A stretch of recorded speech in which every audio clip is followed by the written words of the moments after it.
YouTube channel PD education. आप देख रहे हैं उपन्यासों की एक श्रृंखला, जिसमें आप देख रहे हैं कवन उपन्यास।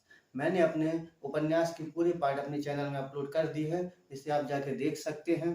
वीडियो बनाने में गाइस बहुत मेहनत लगती है। पहले उपन्यास से उसको टाइप करना पड़ता है, फिर उसके बाद कन्वर्ट करना पड़ता है। इसमें बहुत ही मेहनत और बहुत ही समय लगता है। तो अगर वीडियो आपको अच्छा लगे तो मेरे चैनल को सब्सक्राइब जरूर करें एवं वीडियो को लाइक करें। धन्यवाद।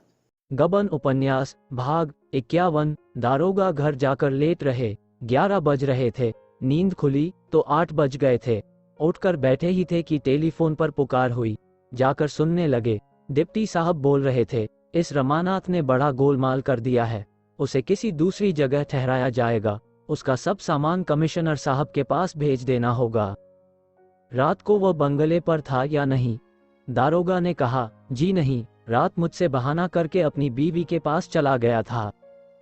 टेलीफोन, तुमने उसको क्यों जाने दिया? हमको ऐसा डर लगता है कि उसने जज से सब हाल कह दिया है। मुकदमा का जांच फिर से होगा। आपसे बड़ा भारी ब्लंडर हुआ है। सारा मेहनत पानी में फिर गया। उसको जबरदस्ती रोक लेना चाहिए था। दारोगा, तो क्या वह जज साहब के पास गया था? डिप्टी, हाँ साहब, वहीं गया था और जज भी कायदा को तोड़ दिया। वह फिर से मुकदमा का पेशी करेगा। रमा अपना बयान बदलेगा। अब इसमें कोई डाउट नहीं है और यह सब आपका बंगलिंग है। हम सब उस बाढ़ में बह जाएगा। जोहरा भी दगा दिया। दारोगा उसी वक्त रमानाथ का सब सामान लेकर पुलिस कमिश्नर के बंगले की तरफ चले। रमा पर ऐसा गुस्सा आ रहा था कि पावे तो समूचा ही निगल जाएं। कमबख्त को कितना समझाया, कैसी कैसी खातिर की, पर दगा कर ही गया। इसमें जोहरा की भी सांठ गांठ है। बीवी को डांट फटकार करने का महज बहाना था। जोहरा बेगम की तो आज ही खबर लेता हूँ। कहाँ जाती है? देवी दीन से भी समझूंगा। एक हफ्ते तक पुलिस कर्मचारियों में जो हलचल रही उसका जिक्र करने की कोई जरूरत नहीं। रात की रात और दिन के दिन इसी फिक्र में चक्कर खाते रहते थे। अब मुकदमे से कहीं ज्यादा अपनी फिक्र थी। सबसे ज्यादा घबराहट दारोगा को थी। बचने की कोई उम्मीद नहीं नजर आती थी। इंस्पेक्टर और डिप्टी दोनों ने सारी जिम्मेदारी उन्हीं के सिर डाल दी और खुद बिल्कुल अलग हो गए। इस मुकदमे की फिर पेशी होगी, इसकी सारे शहर में चर्चा होने लगी। अंग्रेजी न्याय के इतिहास में यह घटना सर्वथा अभूतपूर्व थी। कभी ऐसा नहीं हुआ। वकीलों में इस पर कानूनी बहसें होती। जज साहब ऐसा कर भी सकते हैं, मगर जज दृढ़ था। पुलिस वालों ने बड़े बड़े जोर लगाए। पुलिस कमिश्नर ने यहाँ तक कहा कि इससे सारा पुलिस विभाग बदनाम हो जाएगा, लेकिन जज ने किसी की न सुनी।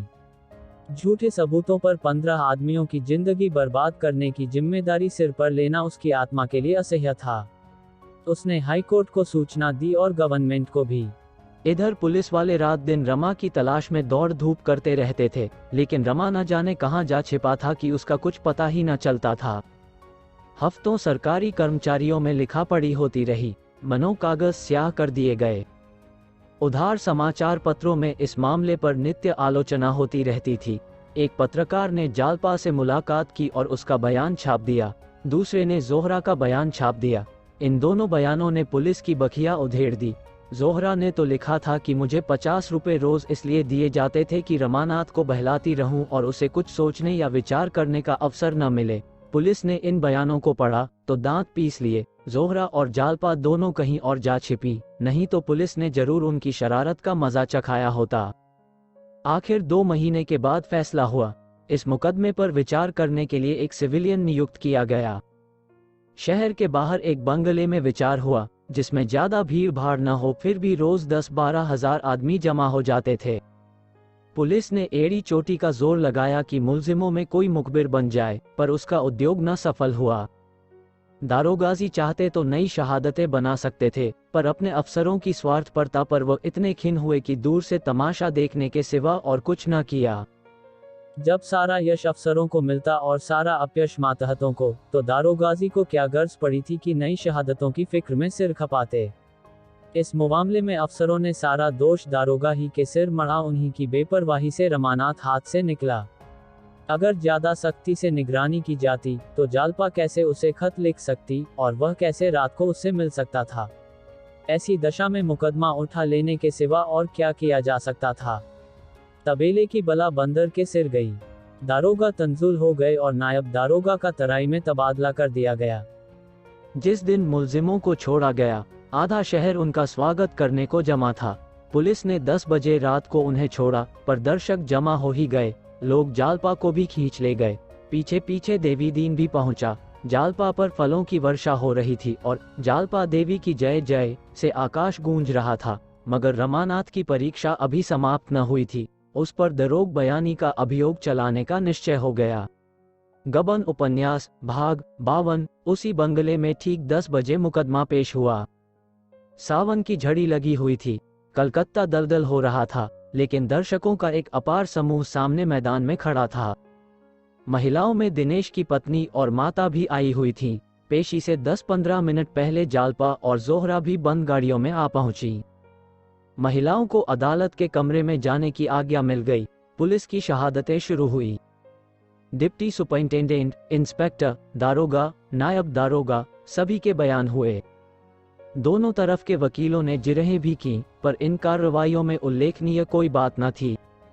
जाब्ते की पाबंदी की जा रही थी। रमानाथ का बयान हुआ, पर उसमें भी कोई नई बात न थी।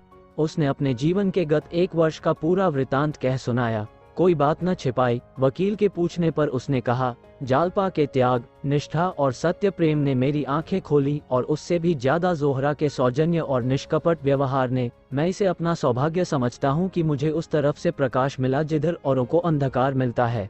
विश्व में मुझे सुधा प्राप्त हो गई। इसके बाद सफाई की तरफ से देवी दीन, जालपा और जोहरा के बयान हुए। वकीलों ने इनसे भी सवाल किया, पर सच्चे गवाह क्या उखड़ते। जोहरा का बयान बहुत ही प्रभावोत्पादक था। उसने देखा, जिस प्राणी को जंजीरों से जकड़ने के लिए वह भेजी गई है, वह खुद दर्द से तड़प रहा है। उसे मरहम की जरूरत है, जंजीरों की नहीं। वह सहारे का हाथ चाहता है, धक्के का झोंका नहीं। जालपा देवी के प्रति उसकी श्रद्धा, उसका अटल विश्वास देखकर मैं अपने को भूल गई। मुझे अपनी नीचता, अपनी स्वार्थ उदारता पर लज्जा आई। मेरा जीवन कितना अधम, कितना पतित है, यह मुझ पर उस वक्त खुला। और जब मैं जालपा से मिली, तो उसकी निष्काम सेवा, उसका उज्ज्वल तप देखकर मेरे मन के रहे सहे संस्कार भी मिट गए। विलास युक्त जीवन से मुझे घृणा हो गई। मैंने निश्चय कर लिया, इसी आंचल में मैं भी आश्रय लूंगी। मगर उससे भी ज्यादा माके का बयान जालपा का था। उसे सुनकर दर्शकों की आंखों में आंसू आ गए। उसके अंतिम शब्द ये थे, मेरे पति निर्दोष हैं। ईश्वर की दृष्टि में ही नहीं, नीति की दृष्टि में भी वह निर्दोष हैं। उनके भाग्य में मेरी विलास शक्ति का प्रायश्चित करना लिखा था, वह उन्होंने किया। वह बाजार से मुंह छुपाकर भागे। उन्होंने मुझ पर अगर कोई अत्याचार किया, तो वह यही कि मेरी इच्छाओं को पूरा करने में उन्होंने सदैव कल्पना से काम लिया। मुझे प्रसन्न करने के लिए, मुझे सुखी रखने के लिए उन्होंने अपने ऊपर बड़े से बड़ा भार लेने में कभी संकोच नहीं किया। वह ये भूल गए कि विलास वृत्ति संतोष करना नहीं जानती। जहां मुझे रोकना उचित था, वहां उन्होंने मुझे प्रोत्साहित किया, और इस अवसर पर भी मुझे पूरा विश्वास है, मुझ पर अत्याचार करने की धमकी देकर ही उनकी जबान बंद की गई थी। अगर अपराधिनी हूँ, तो मैं हूँ, जिसके कारण उन्हें इतने कष्ट झेलने पड़े। मैं मानती हूँ कि मैंने उन्हें अपना बयान बदलने के लिए मजबूर किया। अगर मुझे विश्वास होता कि वह डाकों में शरीक हुए, तो सबसे पहले मैं उनका तिरस्कार करती। मैं यह नहीं सह सकती थी कि वह निरपराधियों की लाश पर अपना भवन खड़ा करें। जिन दिनों यहाँ डाके पड़े, उन तारीखों में मेरे स्वामी प्रयाग में थे। अदालत चाहे तो टेलीफोन द्वारा इसकी जांच कर सकती है। अगर जरूरत हो तो म्यूनिसिपल बोर्ड के अधिकारियों का बयान लिया जा सकता है। ऐसी दशा में मेरा कर्तव्य इसके सिवा कुछ और हो ही नहीं सकता था, जो मैंने किया। अदालत ने सरकारी वकील से पूछा, क्या प्रयाग से इस मामले की कोई रिपोर्ट मांगी गई थी? वकील ने कहा, जी हाँ, मगर हमारा उस विषय पर कोई विवाद नहीं है। सफाई के वकील ने कहा, इससे ये तो सिद्ध हो जाता है कि मुलजिम डाके में शरीक नहीं था। अब केवल ये बात रह जाती है कि वह मुखबिर क्यों बना। वादी वकील, स्वार्थ सिद्धि के सिवा और क्या हो सकता है? सफाई का वकील, मेरा कथन है, उसे धोखा दिया गया, और जब उसे मालूम हो गया कि जिस भय से उसने पुलिस के हाथों की कठपुतली बनना स्वीकार किया था, वो उसका भ्रम था, तो उसे धमकियां दी गई। अब सफाई का कोई गवाह न था। सरकारी वकील ने बहस शुरू की, योर ऑनर, आज आपके सम्मुख एक ऐसा अभियोग उपस्थित हुआ है जैसा सौभाग्य से बहुत कम हुआ करता है। आपको जनकपुर की डकैती का हाल मालूम है। जनकपुर के आसपास कई गांवों में लगातार डाके पड़े और पुलिस डकैतों की खोज करने लगी। महीनों पुलिस कर्मचारी अपनी जान हथेलियों पर लिए डकैतों को ढूंढ निकालने की कोशिश करते रहे। आखिर उनकी मेहनत सफल हुई और डाकुओं की खबर मिली। ये लोग एक घर के अंदर बैठे पाए गए। पुलिस ने एक बार में सबों को पकड़ लिया, लेकिन आप जानते हैं ऐसे मामलों में अदालतों के लिए सबूत पहुंचाना कितना मुश्किल होता है। जनता इन लोगों से कितना डरती है, प्राणों के भय से शहादत देने पर तैयार नहीं होती। यहाँ तक कि जिनके घरों में डाके पड़े थे वे भी शहादत देने का अवसर आया तो साफ निकल गए। महानुभावों, पुलिस इसी उलझन में पड़ी हुई थी कि एक युवक आता है और इन डाकुओं का सरगना होने का दावा करता है। वह उन डकैतियों का ऐसा सजीव, ऐसा प्रमाणपूर्ण वर्णन करता है कि पुलिस धोखे में आ जाती है। सब पुलिस ऐसे अवसर पर ऐसा आदमी पाकर गैबी मदद समझती है। ये युवक इलाहाबाद से भाग आया था और यहाँ भूखों मरता था। अपने भाग्य निर्माण का ऐसा सुअवसर पाकर उसने अपना स्वार्थ सिद्ध करने का निश्चय कर लिया। मुखबिर बनकर सजा का तो उसे कोई भय था ही नहीं, पुलिस की सिफारिश से कोई अच्छी नौकरी पा जाने का विश्वास था। पुलिस ने उसका खूब आदर सत्कार किया और उसे अपना मुखबिर बना लिया। बहुत संभव था कि कोई शहादत न पाकर पुलिस इन मुलजिमों को छोड़ देती और उन पर कोई मुकदमा न चलाती, पर इस युवक के चकमे में आकर उसने अभियोग चलाने का निश्चय कर लिया। उसमें चाहे और कोई गुण हो या न हो, उसकी रचना शक्ति की प्रखरता से इनकार नहीं किया जा सकता। उसने डकैतियों का ऐसा यथार्थ वर्णन किया कि जंजीर की एक कड़ी भी कहीं से गायब न थी। अंकुर से फल निकलने तक की सारी बातों की उसने कल्पना कर ली थी। पुलिस ने मुकदमा चला दिया, पर ऐसा मालूम होता है कि इस बीच में उसे सौभाग्य निर्माण का इससे भी अच्छा अवसर मिल गया। बहुत संभव है सरकार की विरोधिनी संस्थाओं ने उसे प्रलोभन दिए हों और उन प्रलोभनों ने उसे स्वार्थ सिद्धि का ये नया रास्ता सुझा दिया हो, जहां धन के साथ यश भी था, वाहवाही भी थी, देशभक्ति का गौरव भी था। वह अपने स्वार्थ के लिए सब कुछ कर सकता है। वह स्वार्थ के लिए किसी के गले पर छुरी भी चला सकता है और साधु वेश भी धारण कर सकता है। यही उसके जीवन का लक्ष्य है। हम खुश हैं कि उसकी सद्बुद्धि ने अंत में उस पर विजय पाई, चाहे उनका हेतु कुछ भी क्यों न हो। निरपराधियों को दंड देना पुलिस के लिए उतना ही आपत्तिजनक है जितना अपराधियों को छोड़ देना। वो अपनी कारगुजारी दिखाने के लिए ही ऐसे मुकदमे नहीं चलाती। न गवर्नमेंट इतनी न्याय शून्य है कि वो पुलिस के बहकावे में आकर सारहीन मुकदमे चलाती फिरे, लेकिन इस युवक की चकमेबाजियों से पुलिस की जो बदनामी हुई और सरकार के हजारों रुपए खर्च हो गए, इसका जिम्मेदार कौन है? ऐसे आदमी को आदर्श दंड मिलना चाहिए, ताकि फिर किसी को ऐसी चकमेबाजी का साहस न हो। ऐसे मिथ्या का संसार रचने वाले प्राणी के लिए मुक्त रहकर समाज को ठगने का मार्ग बंद कर देना चाहिए। उसके लिए इस समय सबसे उपयुक्त स्थान वह है जहां उसे कुछ दिन आत्मचिंतन का अवसर मिले। शायद वहां के एकांतवास में उसको आंतरिक जागृति प्राप्त हो जाए। आपको केवल यह विचार करना है कि उसने पुलिस को धोखा दिया या नहीं। इस विषय में अब कोई संदेह नहीं रह जाता कि उसने धोखा दिया। अगर धमकियां दी गई थी तो वह पहली अदालत के बाद जज की अदालत में अपना बयान वापस ले सकता था, पर उस वक्त भी उसने ऐसा नहीं किया। इससे यह स्पष्ट है कि धमकियों का आक्षेप मिथ्या है। उसने जो कुछ किया स्वेच्छा से किया। ऐसे आदमी को यदि दंड न दिया गया तो उसे अपनी कुटिल नीति से काम लेने का फिर साहस होगा और उसकी हिंसक मनोवृत्तियां और भी बलवान हो जाएंगी। फिर सफाई के वकील ने जवाब दिया, यह मुकदमा अंग्रेजी इतिहास ही में नहीं, शायद सर्वदेशीय न्याय के इतिहास में एक अद्भुत घटना है। रमानाथ एक साधारण युवक है। उसकी शिक्षा भी बहुत मामूली हुई है। वो ऊंचे विचारों का आदमी नहीं है। वो इलाहाबाद के म्यूनिसिपल ऑफिस में नौकर है। वहां उसका काम चुंगी के रुपए वसूल करना है। वह व्यापारियों से प्रथानुसार रिश्वत लेता है और अपनी आमदनी की परवाह न करता हुआ अनाप शनाप खर्च करता है। आखिर एक दिन मीज़ान में गलती हो जाने से उसे शक होता है कि उससे कुछ रुपए उठ गए।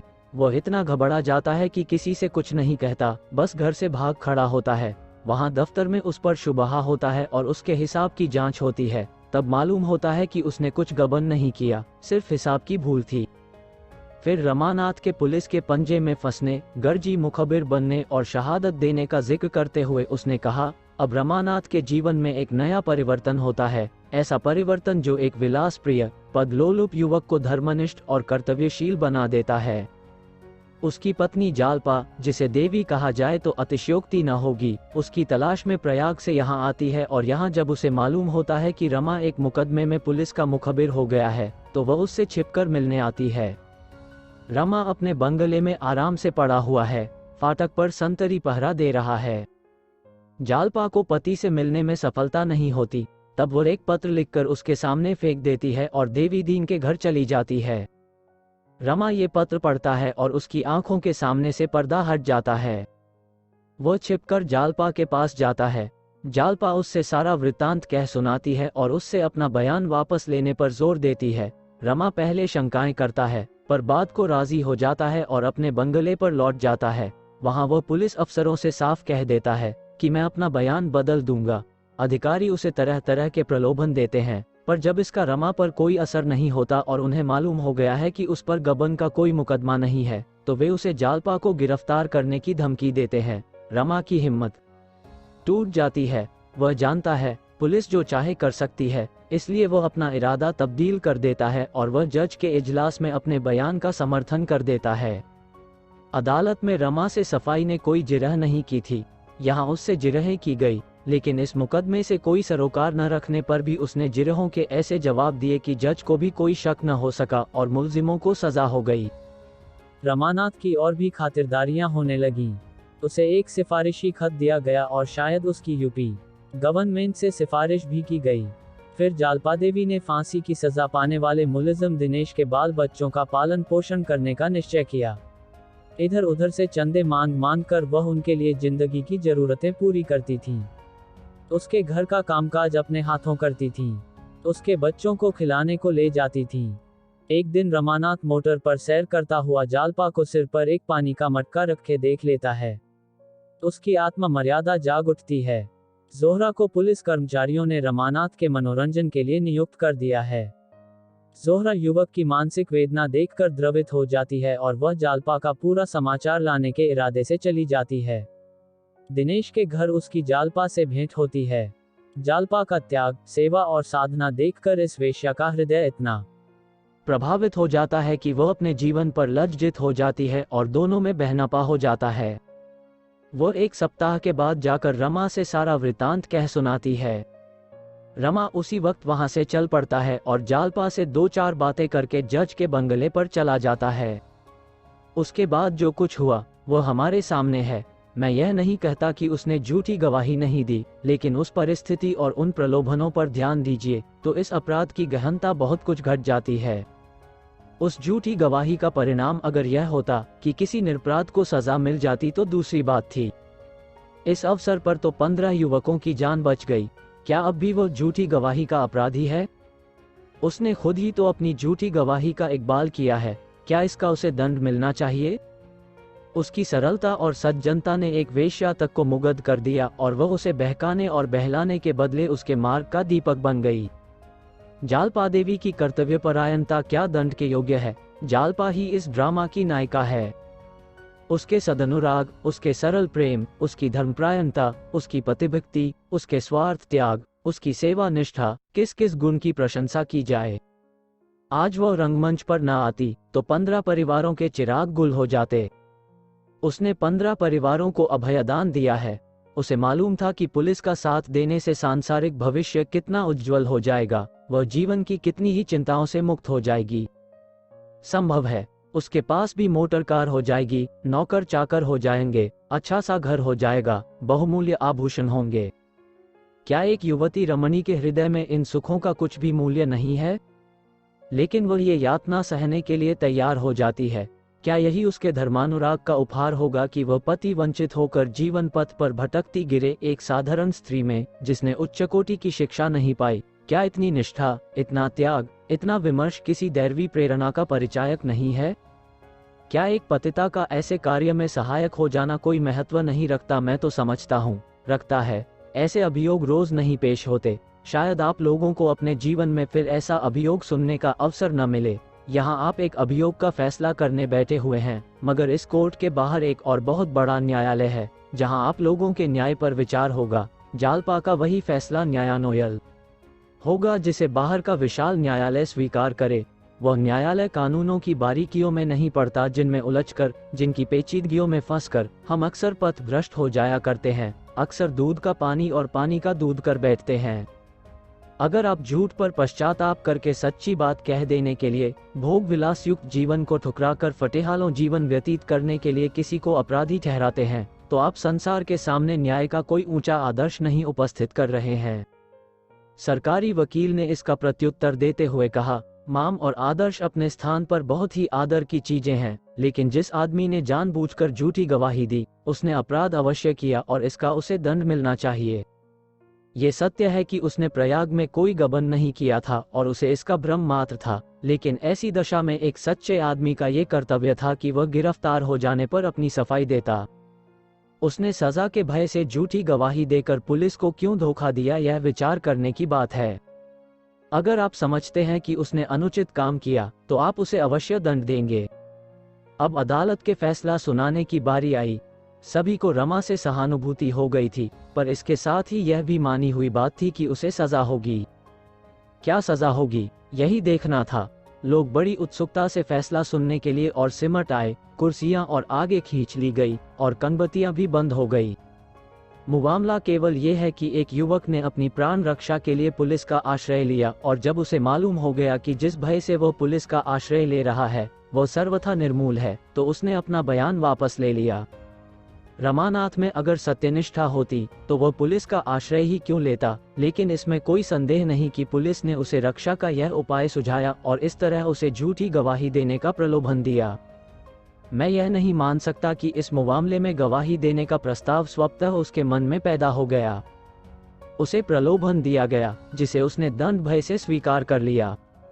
उसे ये भी अवश्य विश्वास दिलाया गया होगा कि जिन लोगों के विरुद्ध उसे गवाही देने के लिए तैयार किया जा रहा था, वे वास्तव में अपराधी थे। क्योंकि रमानाथ में जहां दंड का भय है, वहां न्याय भक्ति भी है। वो उन पेशेवर गवाहों में नहीं है जो स्वार्थ के लिए निरपराधियों को फंसाने से भी नहीं हिचकते। अगर ऐसी बात न होती तो वह अपनी पत्नी के आग्रह से बयान बदलने पर कभी राजी न होता। ये ठीक है कि पहली अदालत के बाद ही उसे मालूम हो गया था कि उस पर गबन का कोई मुकदमा नहीं है और जज की अदालत में वह अपने बयान को वापस न ले सकता था। उस वक्त उसने यह इच्छा प्रकट भी अवश्य की, पर पुलिस की धमकियों ने फिर उस पर विजय पाई। पुलिस को बदनामी से बचने के लिए इस अवसर पर उसे धमकियां देना स्वाभाविक है, क्योंकि पुलिस को मुलजिमों के अपराधी होने के विषय में कोई संदेह न था। रमानाथ धमकियों में आ गया, यह उसकी दुर्बलता अवश्य है, पर परिस्थिति को देखते हुए क्षम्य है, इसलिए मैं रमानाथ को बरी करता हूँ। गबन उपन्यास भाग 53। चौ की शीतल सुहावनी स्फूर्तिमयी संध्या, गंगा का तट, टैसुओं से लहलहाता हुआ ढाक का मैदान, बरगद का छायादार वृक्ष, उसके नीचे बंधी हुई गायें, भैंसें, कद्दू और लौकी की बेलों से लहराती हुई झोंपड़ियां, न कहीं गर्द न गुबार, न शोर न गुल। सुख और शांति के लिए क्या इससे भी अच्छी जगह हो सकती है। नीचे स्वर्णमयी गंगा लाल, काले, नीले आवरण से चमकती हुई, मंद स्वरों में गाती, कहीं लपकती, कहीं झिझकती, कहीं चपल, कहीं गंभीर, अनंत अंधकार की ओर चली जा रही है, मानो बहुरंजित बाल स्मृति क्रीड़ा और विनोद की गोद में खेलती हुई, चिंतामय, संघर्षमय, अंधकार में भविष्य की ओर चली जा रही हो। देवी और रमा ने यहीं प्रयाग के समीप आकर आश्रय लिया है। 3 साल गुजर गए हैं। देवीदीन ने जमीन ली, बाग लगाया, खेती जमाई, गाय भैंसें खरीदी और कर्मयोग में, अविरत उद्योग में सुख, संतोष और शांति का अनुभव कर रहा है। उसके मुख पर अब वह जर्दी झुर्रियां नहीं है, एक नई स्फूर्ति, एक नई कांति झलक रही है। शाम हो गई है। गाय भैंसें हार से लौटी, जग्गों ने उन्हें खूंटे से बांधा और थोड़ा थोड़ा भूसा लाकर उनके सामने डाल दिया। इतने में देवी और गोपी भी बैलगाड़ी पर डांठे लादे हुए आ पहुंचे। दयानाथ ने बरगद के नीचे जमीन साफ कर रखी है, वहीं डांठें उतारी गई। यही इस छोटी सी बस्ती का खलिहान है। दयानाथ नौकरी से बर्खास्त हो गए थे और अब देवी के असिस्टेंट हैं। उनको समाचार पत्रों से अब भी वही प्रेम है। रोज कई पत्र आते हैं और शाम को फुर्सत पाने के बाद मुंशी जी पत्रों को पढ़कर सुनाते और समझाते हैं। श्रोताओं में बहुधा आसपास के गांवों के 10-5 आदमी भी आ जाते हैं और रोज एक छोटी मोटी सभा हो जाती है।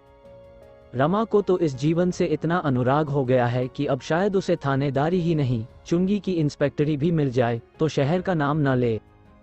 प्रातःकाल उठकर गंगा स्नान करता है, फिर कुछ कसरत करके दूध पीता है और दिन निकलते निकलते अपनी दवाओं का संदूक लेकर आ बैठता है। उसने वैद्य की कई किताबें पढ़ ली हैं और छोटी मोटी बीमारियों की दवा दे देता है। 10-5 मरीज रोज आ जाते हैं और उसकी कीर्ति दिन दिन बढ़ती जाती है। इस काम से छुट्टी पाते ही वह अपने बगीचे में चला जाता है। वहाँ कुछ साफ भाजी भी लगी हुई है, कुछ फलों के वृक्ष हैं और कुछ जड़ी बूटियां हैं। अभी तो बाग से केवल तरकारी मिलती है, पर आशा है कि 3-4 साल में नींबू, अमरूद, बेर, नारंगी, आम, केले, आंवले, कटहल, बेल आदि फलों की अच्छी आमदनी होने लगेगी। देवी ने बैलों को गाड़ी से खोलकर खूंटे से बांध दिया और दयानाथ से बोला, अभी भैया नहीं लौटे?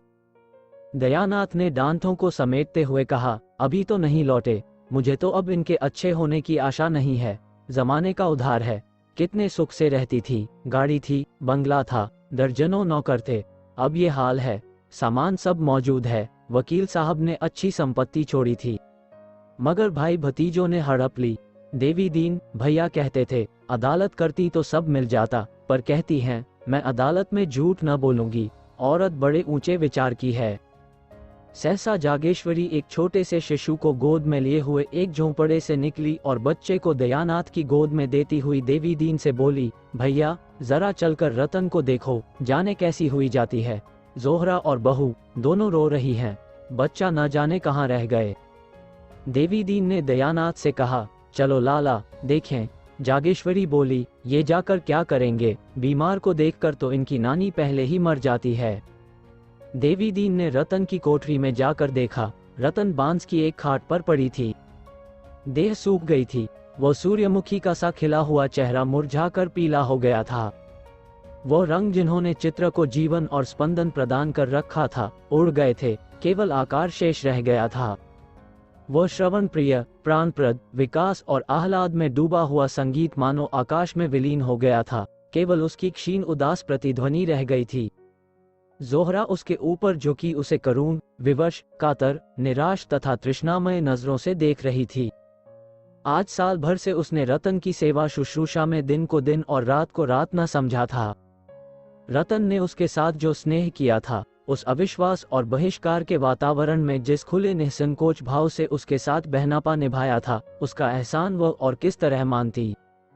जो सहानुभूति उसे जालपा से भी न मिली, वह रतन ने प्रदान की। दुख और परिश्रम ने दोनों को मिला दिया, दोनों की आत्माएं संयुक्त हो गई।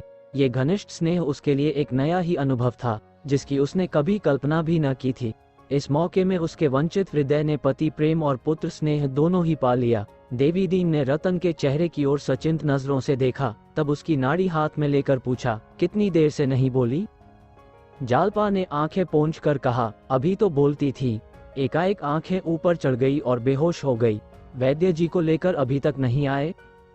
देवी दीन ने कहा, इनकी दवा वैद्य के पास नहीं है। ये कहकर उसने थोड़ी सी राख ली, रतन के सिर पर हाथ फेरा, कुछ मुंह में बुदबुदाया और एक चुटकी राख उसके माथे पर लगा दी। तब पुकारा, रतन बेटी, आंखें खोलो। रतन ने आंखें खोल दी और इधर उधर सकपकाई हुई आंखों से देखकर बोली, मेरी मोटर आई थी न, कहाँ गया वह आदमी? उससे कह दो थोड़ी देर के बाद लाए। जोहरा, आज मैं तुम्हें अपने बगीचे की सैर कराऊंगी, हम दोनों झूले पर बैठेंगी। जोहरा फिर रोने लगी। जालपा भी आंसुओं के वेग को न रोक सकी। रतन एक क्षण तक छत की ओर देखती रही, फिर एकाएक जैसे उसकी स्मृति जाग उठी हो, वह लज्जित होकर एक उदास मुस्कुराहट के साथ बोली, मैं सपना देख रही थी दादा। लोहित आकाश पर कालिमा का पर्दा पड़ गया था। उसी वक्त रतन के जीवन पर मृत्यु ने पर्दा डाल दिया। रमानाथ वैद्य जी को लेकर पहर रात को लौटे तो यहाँ मौत का सन्नाटा छाया हुआ था। रतन की मृत्यु का शोक वह शोक न था जिसमें आदमी हाय हाय करता है, बल्कि वह शोक था जिसमें हम मुंह रुदन करते हैं, जिसकी याद कभी नहीं भूलती, जिसका बोझ कभी दिल से नहीं उतरता। रतन के बाद जोहरा अकेली हो गई। दोनों साथ सोती थी, साथ बैठती थी, साथ काम करती थी। अकेले जोहरा का जी किसी काम में न लगता। कभी नदी तट पर जाकर रतन को याद करती और रोती, कभी उस आम के पौधों के पास जाकर घंटों खड़ी रहती जिसे उन दोनों ने लगाया था, मानो उसका सुहाग लूट गया हो। जालपा को बच्चे के पालन और भोजन बनाने से इतना अवकाश न मिलता था कि उसके साथ बहुत उठती बैठती, और बैठती भी तो रतन की चर्चा होने लगती और दोनों रोने लगती। भादों का महीना था, पृथ्वी और जल में रण छिड़ा हुआ था। जल की सेनाएं वायुयान पर चढ़कर आकाश से जलशरों की वर्षा कर रही थीं। उसकी थल सेनाओं ने पृथ्वी पर उत्पात मचा रखा था। गंगा गांवों और कस्बों को निफल रही थी। गांव के गांव बहते चले जाते थे। जोहरा नदी के तट पर बाढ़ का तमाशा देखने लगी। वो कृशांगी गंगा इतनी विशाल हो सकती है, इसका वो अनुमान भी न कर सकती थी। लहरें उन्माद होकर गरजती, मुंह से फन निकालती, हाथों उछल रही थी। चतुर डकैतों की तरह पैंतरे बदल रही थी। कभी एक कदम आती, फिर पीछे लौट पड़ती और चक्कर खाकर फिर आगे को लपकती। कहीं कोई झोंपा डगमगाता तेजी से बहा जा रहा था, मानो कोई शराबी दौड़ा जाता हो। कहीं कोई वृक्ष डाल पत्तों समेत डूबता उतराता किसी पाषाण युग के जंतु की भांति तैरता चला जाता था। गायें और भैंसें, खाट और तख्ते मानो तिलस्मी चित्रों की भांति आंखों के सामने से निकले जाते थे। सहसा एक किश्ती नजर आई। उस पर कई स्त्री पुरुष बैठे थे। बैठे क्या थे, चिमटे हुए थे। किश्ती कभी ऊपर जाती, कभी नीचे आती। बस यही मालूम होता था कि अब उल्टी, पर वाह रे साहस, सब अब भी गंगा माता की जय पुकारते जाते थे। स्त्रियां अब भी गंगा के यश के गीत गाती थीं। जीवन और मृत्यु का ऐसा संघर्ष किसने देखा होगा। दोनों तरफ के आदमी किनारे पर एक तनाव की दशा में हृदय को दबाए खड़े थे। जब किश्ती करवट लेती तो लोगों के दिल उछल उछल कर ओठों तक आ जाते। रस्सियां फेंकने की कोशिश की जाती, पर रस्सी बीच ही में फिर पड़ती थी। एकाएक एक बार किश्ती उलट ही गई। सभी प्राणी लहरों में समा गए। एक क्षण कई स्त्री पुरुष डूबते उतराते दिखाई दिए, फिर निगाहों से ओझल हो गए। केवल एक उजली सी चीज किनारे की ओर चली आ रही थी। वह एक रेले में तट से कोई 20 गज तक आ गई। समीप से मालूम हुआ स्त्री है। जोहरा, जालपा और रमा तीनों खड़े थे। स्त्री की गोद में एक बच्चा भी नजर आता था। दोनों को निकाल लाने के लिए तीनों विकल हो उठे, पर 20 गज तक तैरकर उस तरफ जाना आसान न था। फिर रमा तैरने में बहुत कुशल न था। कहीं लहरों के जोर में पांव उखड़ जाएं, तो फिर बंगाल की खाड़ी के सिवा और कहीं ठिकाना न लगे। जोहरा ने कहा, मैं जाती हूँ। रमा ने लजाते हुए कहा, जाने को तो मैं तैयार हूँ, लेकिन वहां तक पहुंच भी सकूंगा, इसमें संदेह है। कितना तोड़ है। जोहरा ने एक कदम पानी में रखकर कहा, नहीं, मैं अभी निकाल लाती हूँ। वह कमर तक पानी में चली गई।